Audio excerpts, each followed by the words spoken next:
like that one melted a little bit. Okay, so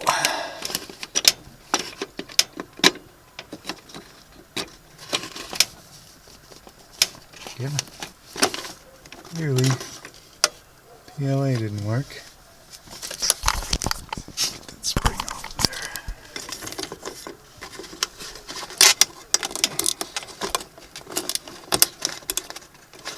No, that's interesting.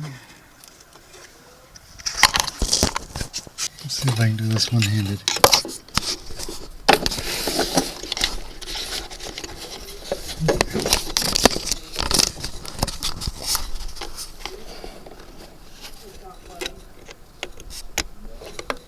Okay, there's a spring. Now, pressure on. Okay, now I got two. You can do that with two hands, not with one. And this blade goes in the inside. And the little these go in the little holes.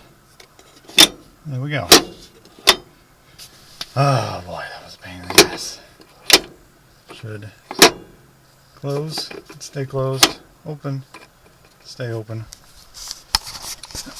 Don't currently have any foam to seal this, but it seems like it seals up pretty good. And even only with one spring. You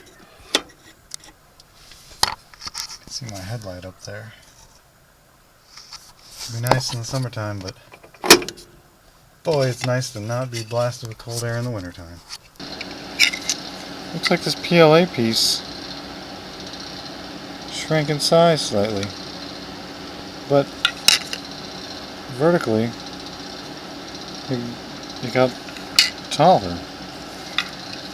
It's really weird. The little arm also melted a bit, but it probably has something to do with the infill pattern I used in this. You can see a bend to it. And the new ones are made of ABS, so hopefully they'll last a bit longer, but it is in the heat of a black pickup truck sitting out in the sun all day, so I can always print more.